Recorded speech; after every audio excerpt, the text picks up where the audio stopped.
আসসালামু আলাইকুম, সবাই কেমন আছেন? আশা করি সবাই অনেক ভালো আছেন। আলহামদুলিল্লাহ আমিও ভালো আছি। দেখতে দেখতে 3টা রমজান চলে যেতেছে। আজকে ইফতারি করলে 3টা রমজান শেষ। যাই হোক আলহামদুলিল্লাহ।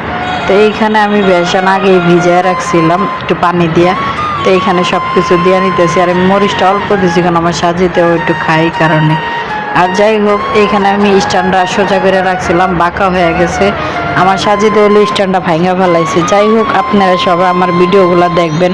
সবার কাছে অনুরোধ করতেছি রোজা রাইখা আমার ভিডিওটা দয়া করে সবাই দেখবেন। আমি আপনাদের জন্য অনেক কষ্ট করে ভিডিও তৈরি করি, কিন্তু আপনারা সেই দেখেন না। ভাই আপনাদের কাছে আমি কোনো টাকা পয়সা চাই না, কোনো কিছু চাই না, একটু ভিডিওটাই দেখবেন। আর কিছু তো বলি না সবার কাছে যে আপনি আমার ভিডিওটা শেয়ার করে দিন।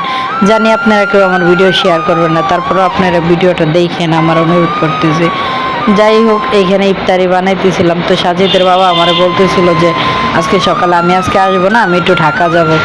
তা আমি ভাবলাম যে কিছু রান্না করব না, খালি শুধু একটু দুপুরে বিরিয়ানি রান্না করছিলাম সাজিদের জন্য, ওইখান থেকে আমি একটু খেয়ে বলবো। তো সাজিদের বাবা বলতেছে যে আমি ফোন দিয়ে বলতেছে আমি আসতেছি, তুমি আমার জন্য কিছু হালকা পাতলা রান্না করো। তো ওই সাজিদ এখানে ঘুমাইছে, তো ভাবলাম যে হালকা পাতলা কী রান্না করবো, এখানে সব কিছুই রান্না করে ফেলাই। তো এখানে পেঁয়াজের জন্য আমি কাঁচামরিচ পেঁয়াজ টেয়াজ সব কিছু কাটা নিলাম। আর পেঁয়াজটা প্রথম রোজাই আমি একটু বাইটা রেখে দিয়েছিলাম অল্প একটু।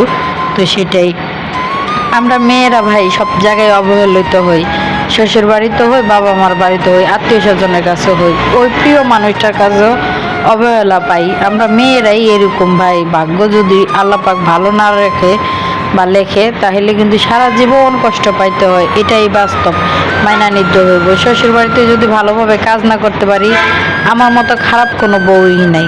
আর বাবা মার বাড়িতে যদি ভালো মেয়ে না হইতে পারি, আমার মতো খারাপ কোনো মেয়েই নেই।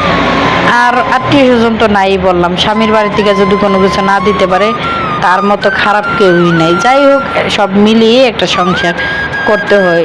দিন শেষে প্রিয় মানুষটার কাছে খোঁটা শুনতে হয় আমার জন্য নাকি সে অনেক কিছুই হারাইছে, অনেক কিছুই করছে।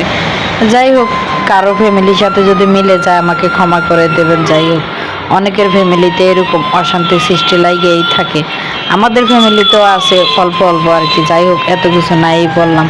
তো আজকে 3টা রমজান দেখতে দেখতে চলে যাইতেছে আলহামদুলিল্লাহ। কিন্তু আমি এই 3-4টা বছরে আমি আমার বাবা মার সাথে ইফতারি করতে পারি না, সেহেরি খাইতে পারি না, তারপরে ঈদ কাটাইতে পারি না। আমরা মেয়েরা সবসময় বিয়ে হয়ে গেলে নাকি পর হয়ে যায়। এটা কি আসলে বাস্তব যে মেয়েরা বিয়ে হয়ে যাওয়ার পরে পর হয়ে যায়? এটা ভুল কথা। মেয়েদের কোনো ঠিকানা নাই। ঠিকানা হইলে যদি হইতো তাহলে কেন মানুষ বৃদ্ধাশ্রমে যাইতো বয়স হইলে? আর আমি কথাগুলো বলতে পারতেছি না, আমার রাস্তার সাইডে হলো বাসা। আর সাজিদ একটু জ্বালা যন্ত্রণা করতেছে, এই কারণে আমি ভয়েস দিতে পারতেছি না। অনেক কিছু আমার ভুল হইতেছে। যাই হোক সবাই আমাকে ক্ষমা করে দেবেন। একটা মেয়ের কখনো নিজের কোনো বাড়ি নাই, শ্বশুর বাড়িও নাই, নিজের হয় না, স্বামীর বাড়িও নিজের হয় না। একটা মেয়ের বিয়ের পরে সে পরেই থাকে, তার কোনো বাড়িই হয় না। যদি তার ইনকামের টাকা দিয়ে সে একটা বাড়ি করতে পারে, তাহলে বলতে পারবে দিন শেষে আমারও একটা বাড়ি আছে। কিন্তু দেখা যায় তার কোনো ঠিকানাই নাই। যাই হোক আমার কথাগুলো হয়তো বা অনেকেরই খারাপ লাগবো, আবার অনেকেরই ভালো লাগবো। তা আমি এইখানে স্ট্যান্ডটা ছাড়া আমি অনেক কষ্ট করে এই ভিডিওটা করলাম আপনাদের জন্য।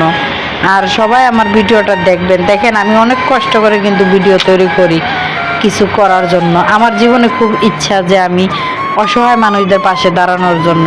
আর যাই হোক এইখানে আমি পেঁয়াজ ও আলুর চপ সব কিছু বানিয়ে ফেলছি। তো সবাই আমার ভিডিওটা শেয়ার করে দেবেন। আর এইখানে ইফতারির জন্য সব কিছু কাটাকুটি করছি, যেহেতু সাজিদ ঘুমাই এই কারণে কাইটা নিলাম। যাই হোক tata, bye bye, love you.